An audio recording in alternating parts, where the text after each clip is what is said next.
All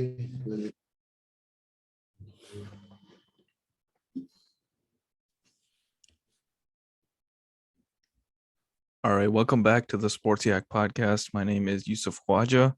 This is the second episode of the podcast, and I'm joined by a good friend that I met at UCF while I was there working for the team as a manager, Ibrahim Doumbia. How are you? I'm great, man. Good to see you, my brother. It's been a while, man. I miss you. Yeah, especially with COVID and stuff, it's been not been easy. It's been different. You transferred too. You at another school right now, right? Yeah, I'm at Florida A&M. I'm still in Orlando, but yeah, obviously you transferred out to Cal State Fullerton. How's that been treating you? Man, I love it, man. I love it here. I feel like I've been to the major cities, like the big cities in America since I've been here. I lived in Miami, lived in New York. You know, I thought, when I was making my decision and transferring, I was like, you know what, this can't just be a basketball move. I gotta make a move that just because I look at myself as an entrepreneur, as a businessman. So it's like, you know, what area would be a best place for me to, to move into. So I started looking at the school here and, you know, the coach, they contacted me and spoke to me. I like what they said. And, I came here because I know it's not far from LA. It's just, you're going to be able to be in a mix of a lot of things, diversity. And that's what I always look for. And I love, I'm getting my MBA here, as you already know, I graduated, I got my bachelor. So now, it's the step for me to get my MBA, and then I'm very excited. It's challenging, but man, I think I'm smart enough, man. Yeah, man, I'm proud of you. You accomplished a lot since we last spoke, and I hope you do well this season. And the thing I really wanted to talk about was how your journey from Mali, West Africa, to the U.S. So you were born and raised in Mali, Mhm. in Bamako, right? Exactly, that's the capital. Okay. So yeah, like when did you start playing basketball, and what was your opportunities like over there? Oh, you know, when I was back home, I was more into video games, computers, like, gaming and stuff. That's what I used to do when I was younger. When I say when I was young, when I was like 11, 12, that's when I used to do those things, like, 13, I used to do those things. So basically, I used to actually jailbreak computer like PS2s and PS3s and stuff, PSP, put games in those things. So I was really into those things, So I started playing basketball in 2012. How old were And you? I think I was what, 11, 12, something like that. So I used to, go to the basketball court next to my house and just play, man. And I didn't know anything about basketball. All I knew was one gym, but I was very athletic. So I played there for a little bit, and then some guy recruited me to go play on the national team because it's like, man, this kid is athletic. That's what they saw. They saw a lot of potential. So, I went there on the national team. I didn't, I didn't like it really. So, but that is through the national team that the guy that helped me come to America, you know, he found me on the national team. That's where they saw me. So, I came to America in 2013. You know, I went to school. That's You a know, big my father, decision. my father didn't want me to come here. Because I'm the first son of the family. My father and my dad. I come from a traditional family. It's modern, but it's also traditional. It's like, my father, if I'm the first son, you know how Muslim it is in our, culture. You're the first son, you are you got the responsibility of the family. If the father, God forbid anything happened to the father. And I was so young, my father felt like he didn't give me all the education that he should be given to me for me to be the man of the family. So he didn't think I was ready to go outside. And I'm not meant to be outside. I'm meant to be staying home because I'm the first son taking care of the family. So that was a little challenging until some of his friends told him, you know what, basically just let him go because you never know what's gonna happen in his future. Maybe he's meant to go outside, explore and come back, you know. So he's like, okay. And he spoke to the guy, you know, that helped me come here. So he spoke to him and basically they set it up and then I came in school here. I got a scholarship to come to a school called Trent International in Houston, Texas. So, love it. It was cool. Stay there for 1 semester. And, the coach had some problem with like, And the, you're only like what, 12 or 13, right? I was 14 then. 14. Okay. I was 14. I was 14 then. I came 14, then turned 15 right away. Like, the next 2 months, something like that, whatever it is. I was. So then, my coach, mm, what happened is that my coach got fired. And, at that moment too, I lost a little bit before that, I lost my grandma. My grandmother was like my mother because my mother was young. She couldn't take care of me really. My grandmother was the one that took care of me. My mother had me at a young age. So, and that played, I was affected by that. And I also lost my sister, my younger sister, you know, she passed away the next month after my grandma passed away. So, that was tough on me.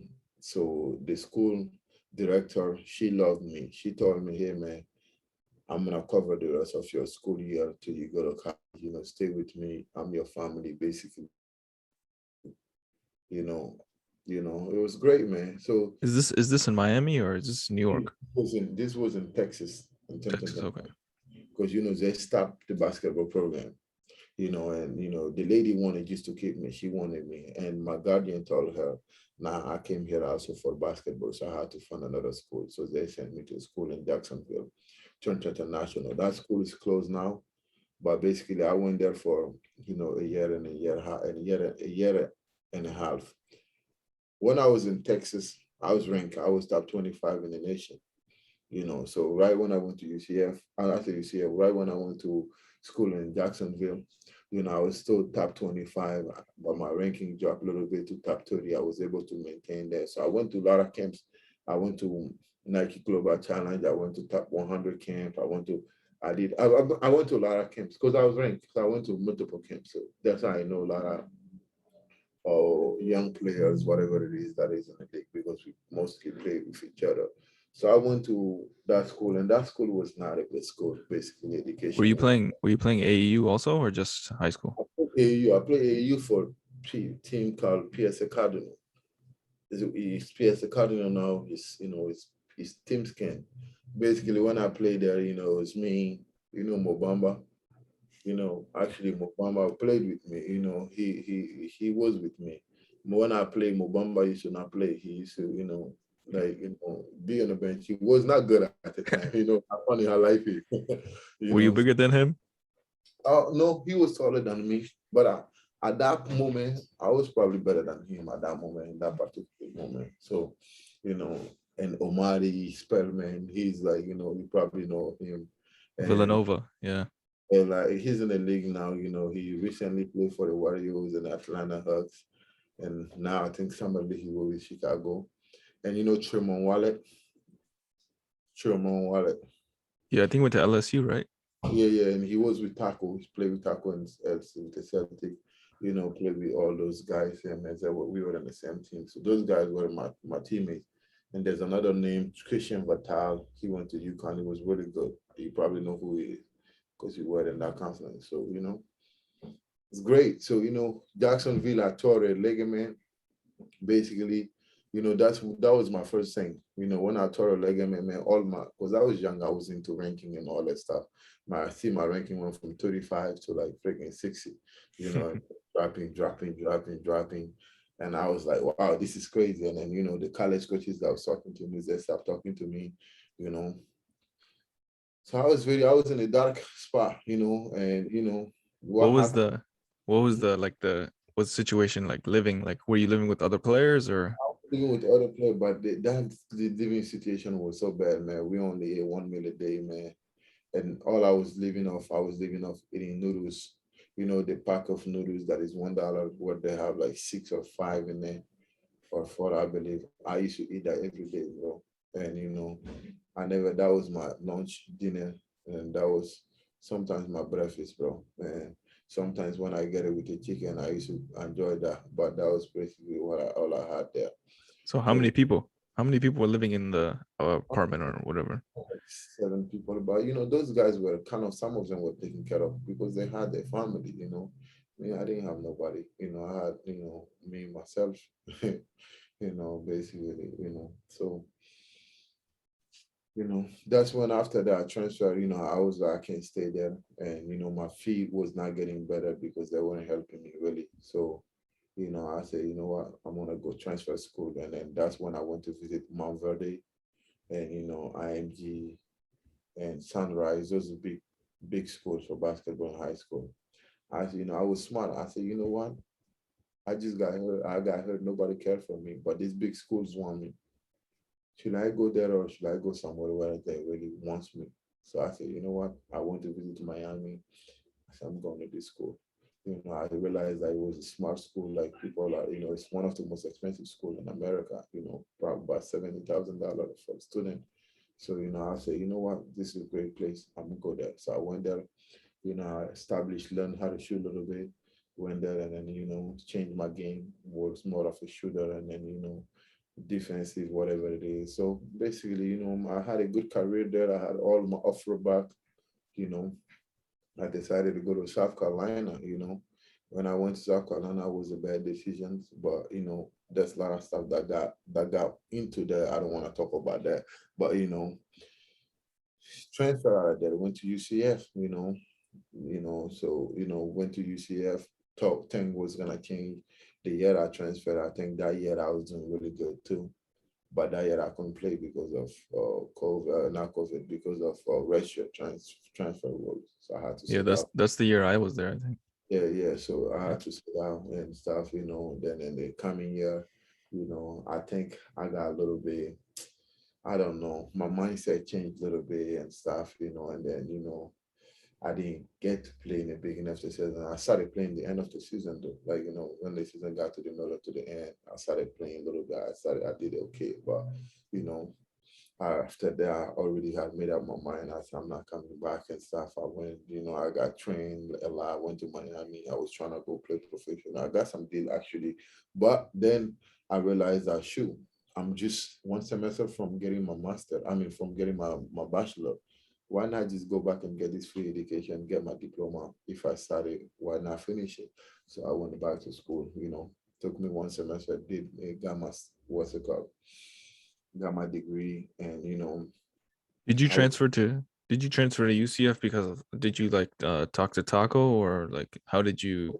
Taco helped me a lot. Of course, I saw my brother. Taco and I are brothers, man. Taco and I know each other since high school, So I spoke to Taco. Taco was a major part of my going there. I was comfortable because that's like family to me, man. You know how me and Taco are. We like brothers, man. And you know, I was happy making that decision. How did you meet him? How did I meet Taco? Taco actually met my cousin. My cousin's from Mali named Chet Diallo. He played in NBA. Him and Taco are similar age. So they came here, around the same time. Taco came Because here. he had a similar, like, I Taco came guess, a little bit. situation. Yeah. Me and Taco was both in Houston together, but we didn't know each other at that time. We know each other. When I went to ACD, that's when we played against each other, and I used to guard Taco. You know, my coach used to tell me sit on his knees. Man, whenever Taco get the ball, I just move out the way. I'm like, shoot, what can I do?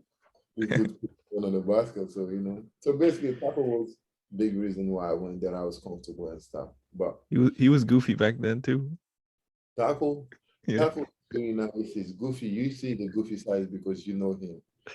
Comfortable with you. He see you as a brother. That's why not many people see that about him because they see nice guy, but they don't know that he's actually like a kid. Like, he's gonna like wanna have fun and stuff. Like, he's gonna like try to sabotage people. And like, he's gonna. A lot of people don't know that about him. You know, but yeah. On the court too, he probably just dunking, staying in the paint. Yeah, that's the same thing he was doing, just trying to dunk everything. Taco used to run funny, man. I kill him every single time whenever I tell him about high school when we played. That was my first game with ACD, man. I scored 12 points. And Taco used to run so funny. Man, it was crazy, man. It was so bad. We beat them by like 50. But my team was loaded. We were really good. My team, we were good.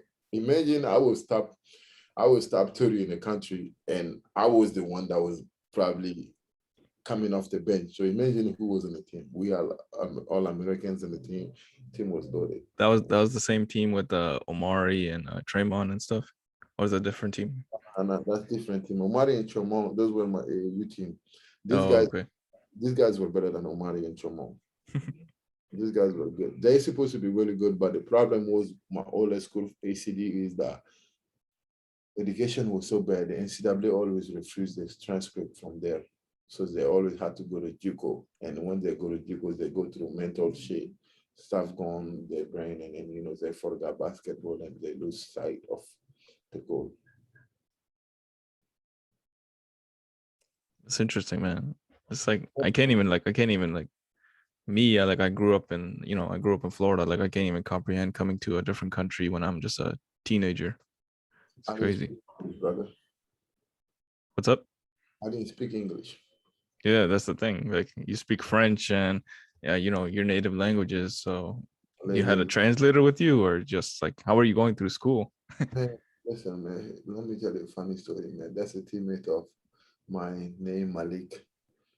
Man, he was so bad, man. He's from Philadelphia. This kid used to tell me to say F you to people. That mean like, yeah, I'm tough. So I used to curse the whole gym. Whenever I used to block somebody, yeah, F you, yeah, F you. I used to say F you to my teachers, man. And I used to tell them tripping.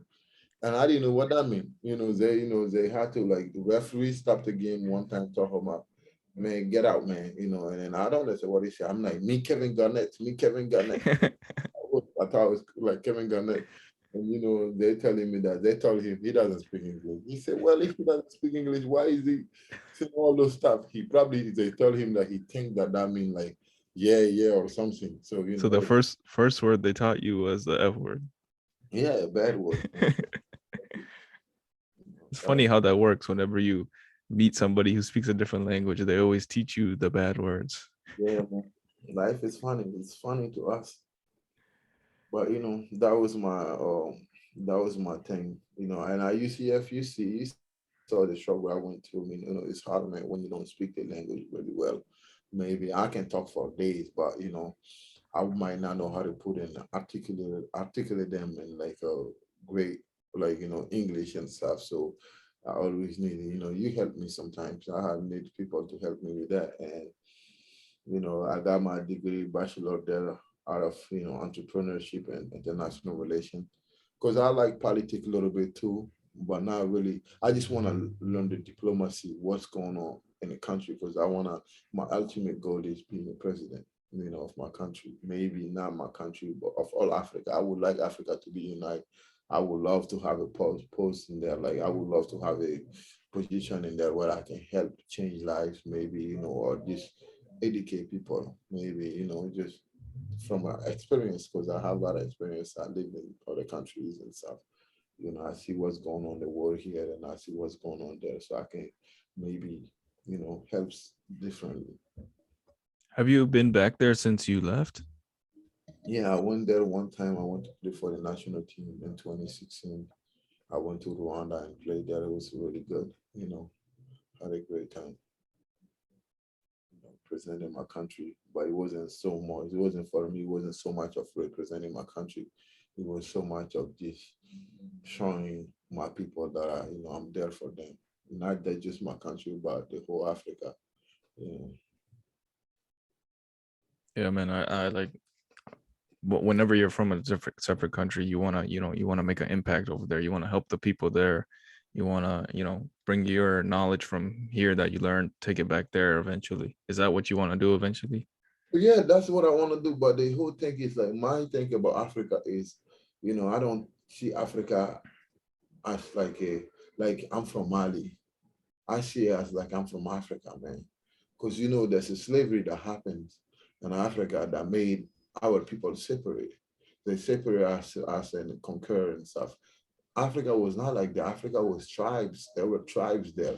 There wasn't no Mali, Ivory Coast, Senegal, Nigeria. No, there were empires. There were like, there were tribes. There this specific tribe that live in this side of, you know, in this side of Africa. There's this specific tribe that live in this other side. That's how it was. And that's how I view it. I view it as we all the same people. And I don't see other thing, man. And my goal is, that's what I do. I love Africa. I love everything that has to do with Africa. I want to give back to my people. And I want my people to know that the real value, to know what they got back there, because Africa don't need to take donation always. Africa is super rich. But guess what? Everything that is in Africa has to get out of Africa. I don't know if you see recently I got a, what's it called, clothing brand now Yeah, I that saw I with the NIL now stuff now. So you started that. Yeah, so the logo is like, elephant, and the elephant ear is Africa, and that concept to me is that like everything good in Africa is not in Africa, it's taken out of Africa. The gold are used in America, the Western world, Look at the elephant. What's happening with the elephants right now? People are taking what's it called? I don't know the name. Tusk. Yeah. Yeah, they're taking that. Why? That's the most valuable thing that elephant had. So they're stealing from them. And Africa is the same thing. It could be natural resources or even people. Like, look at us. You know, I'm here. I'm not in Africa. Mhm. I should be in Africa helping my people, maybe, opening eyes, maybe, but I'm here. So it's like, Black people, slavery happened, took it from Africa. So Africa is losing. Africa been losing for a while. And my goal is really just to invade that, to, just really show my people the power that they have and what they can do. And that's in every sense. That's not just basketball. I don't see myself as a basketball player. Like, I see myself doing more stuff than basketball. Yeah, there's a lot of African players now in the college and D1 and NBA now. Do you guys try to keep in contact with each other? Yeah, I mean, you see me, you know my story. You are in my close friends. You see what I mean. I have decent connections. Like, I have good relationship with a lot of, you know, player in my generations that are here. I have established a lot good connection with them and relationship with them, and we always find a way to, help the youth. And, I see myself, a lot of them see me. I'm older now, I'm 23 now. So, it's like, I'm young still, but it's like, compared to them, 18, 19 years old, I'm older than them. So, they can learn from my experience. And I always try to give back to them any way I want to, any type of way I can, I'm able to, which will be like, maybe giving them shoes or whatever it is, or like talking to them, guiding them through what they got going on. Anything, man, I'm there for them. But that's basketball. I do other stuff, man. Right now, I'm working on a project now. It's about cryptocurrency. You probably saw me post some about it. It's an NFT. It's about showing art, like, it's art. You know a little bit about NFT. So Yeah. it's basically the art of Africa. And basically all I'm doing right now is just, I've been having a few calls with some graphic designers to see, if I can hire one in the team as, you know, putting this African art in the blockchain. And basically what we're gonna be doing, I've been writing a lot of stories about this art because I know a lot about few about Africa, the arts about Africa. So we're basically gonna be selling those things, basically we're selling the history of Africa. Because a lot of those things like masks and stuff are not longer in Africa. They are in the museums in America or Europe and stuff. These Africans don't possess those things anymore. But guess what? They are from there. Where the histories are going. Africans don't know their real history. So I'm trying to put that out there so the world can know about Africa and the story. So You don't have to like name anybody specific, but like if you try to talk to people, the people who grew up here, Americans, I would say African American people, what is their do they help you, try to help you out, or try to like, listen to what you've got to say? What do you mean by that? Like helping out when I talk about what? When I talk Like, about yeah, anything? the history and discovering your roots and stuff like that. Of course, of course. There's a lot of my relationship with American. Lot of people here now have been built off my knowledge because not many people know how much I have in my brain or stuff like no. Because you see me, you look out, you basketball player and stuff. You really have to get to know me a lot to know what I'm interested in. Like I'm interested in those things. I'm interested. I have few knowledge in those things, and a lot of them been liking me because of my brain basically like how I think and how I know those things and basically yeah, I have few people that are interested in it because I tell them like sometimes I see some black people, black Americans, I look at them and I say, oh wow, you look like you're from Congo. And then they go do the DNA things and they come back to me, oh man, actually I'm 10% from there. I'm like, it's funny, you just look, I mean, because every black people look similar to each other somehow, man. Just the same. Yeah, so like, are they interested in visiting, where they're from, or I've been trying to tell a lot of them to visit Africa because they will love Africa. I don't tell them where they're from because slavery lasts what 400 years itself, whatever it is, and slavery to now is another what 600 years, whatever it is. So it's like if you really think that you from Africa, I'm not saying you're not from Africa, but like I tell a lot of people like I don't like this fact of saying African American. I like to call them Black Americans because the other races in this country, like a yeah, white people, it got mixed a lot. I mean, 500 years it's gonna get mixed. exactly, white people don't say that. Oh, we European Americans. I feel like it's a psychology, it's a thing that they tell this colored black people saying that, oh, you African American, knowing that you are, knowing they want to tell them that they're American, but they really belong to Africa. That's where they come from, you know, because these black Americans, they've been here for so long, this is where they're from, this is what they know, you know. And guess what? Africans been in America way before Christopher Columbus. That's history, that's fact. There were, I don't want to go far into it, but keep going. I have stories, but Yeah, no problem, man. It's interesting, whenever somebody's from a different culture, you wanna learn about it. That's like the beauty of meeting people from different, nationalities, different cultures. You wanna learn more about, everybody. That's how you care for each other also. yeah, of And course. it helps you on the court too. I mean, you have chemistry. That's like the definition of chemistry is like, you get along with each other on the court and off. Yeah, it is that's definitely true. Like, that's definitely you getting to know each other, like, it's just I mean, it's bigger than basketball to me, man. Whatever it is, it's bigger than basketball, man. Like me and Taco's relationship, bigger than basketball. Me and Mohammed's relationship, bigger than basketball. Me and anybody else, any of my friends' relationship is bigger than basketball. I try to make it, basketball is a little thing, man. It's way more thing in life, man. It's a little space that allow us to, grow and basketball teach you about life too. But it's not everything. You have to know what else is out there for you. If basketball don't work out or anything, like what can you do? And you see, you went to UCF, you see how many players, for the years you were there, how many players wanted to go pro, how many players are in the pro, who's playing, who's not playing.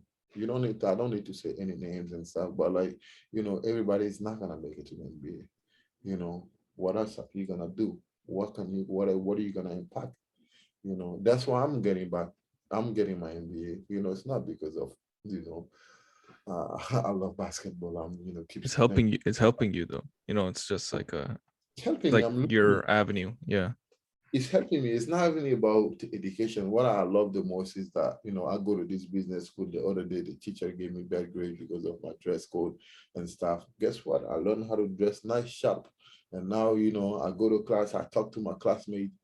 They don't see me as an athlete. They used to see me as an athlete, but now they see what I'm interested in and what I talk about. They see, oh wow, this kid is in the business school for a reason. You know, they ask me for my LinkedIn, they ask me for my number. Hey man, listen, you need a job in this area. This is what you need to do. Oh, call me, text me. Like, you know, I'm building relationship, I'm building connections. That's what I was hoping for to come to, you know, California and do that. And you know, basketball, there's a lot of kids, man. You know, I want to keep this in basketball way because you know, like, but there's a lot of kids in Africa from Africa that respect me and stuff.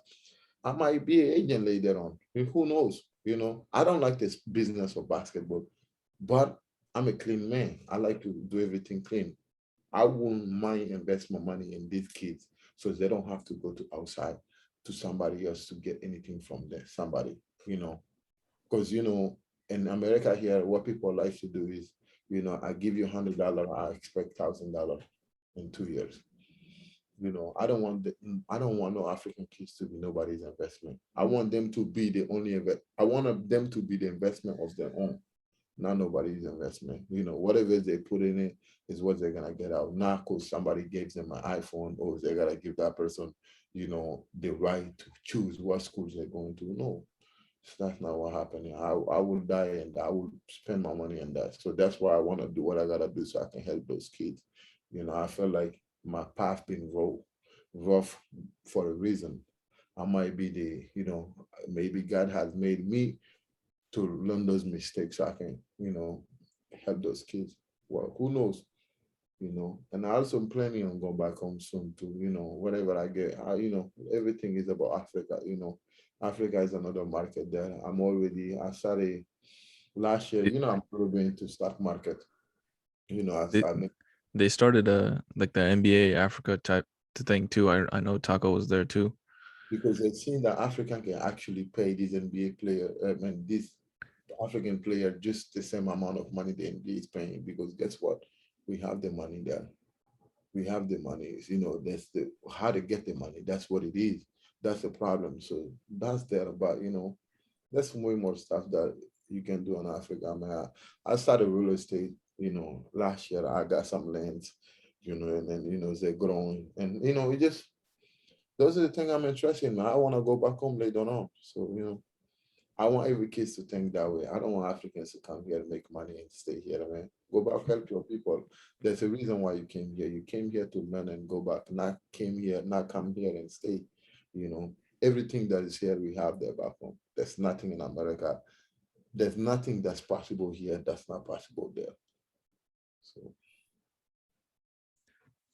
Yeah, man, it's inspirational for sure. And I know that you know, some NBA players like Luol Deng, he helps a lot of people over there, and he helped build the league over there. I know they're trying to build man, more infrastructure over there just to facilitate it because there's enough talent. So you might as well build it there's enough talent. There's enough. There's anything is there. Anything is there. You know, when you say enough talent, it's in every field. Talent, not just basketball, in every field. exactly, exactly. Talent, not just basketball, soccer, not just sport, man. Anything, man. There's some people in Africa that are, you know, that are brain, man. They're so smart, bro. Like it's just everything you look for, man. You know, they just need a little help, but they need this help from their own people. Because when they get a help from France, France is not gonna help them. The France wants something back. China wants something back. America wants something back. Russia wants something back.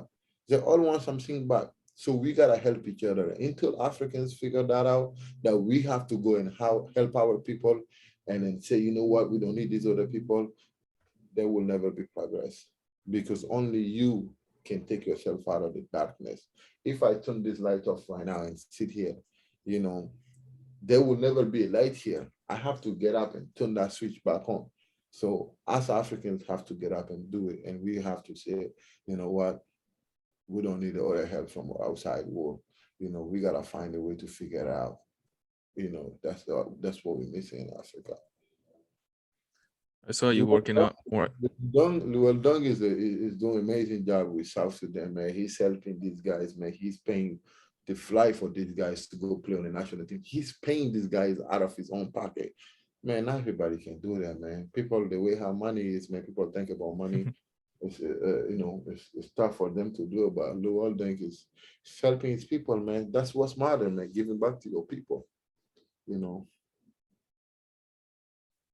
Yeah, I saw you working out with some guys, some people before the draft, like Jonathan Kuminga.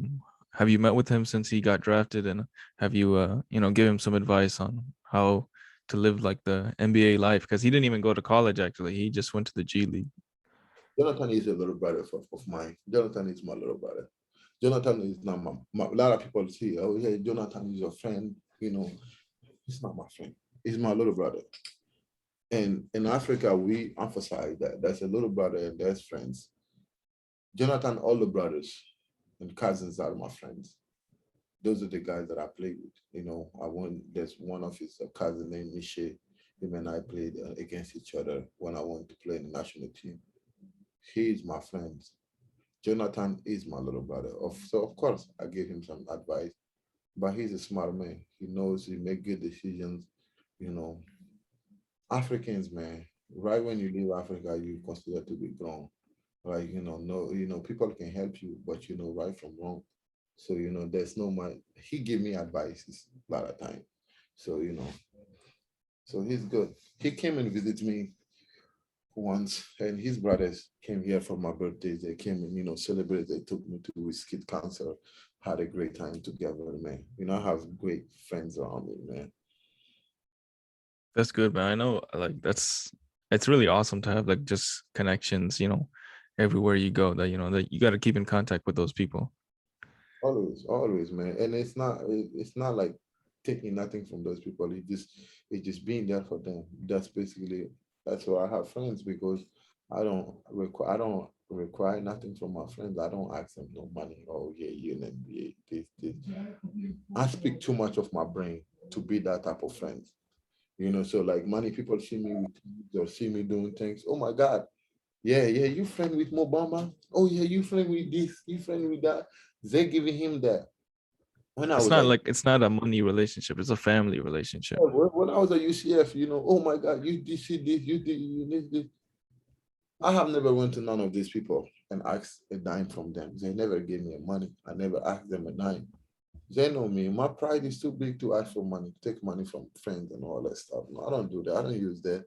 I have a great relationship with them because of me. They love me. They love to be around me. They know my personality. They love the fact that I am myself. That's what they love about me, and that's what they're around me. So it has never nothing to do with money or me taking anything from nobody. No, man, I'm my own man, man. Everything I have in America, I got it myself. I know how to make money. Money is never the issue. I didn't come to America to make money. I came here to learn. You know, that's never money. And people confuse it. People confuse money and knowledge.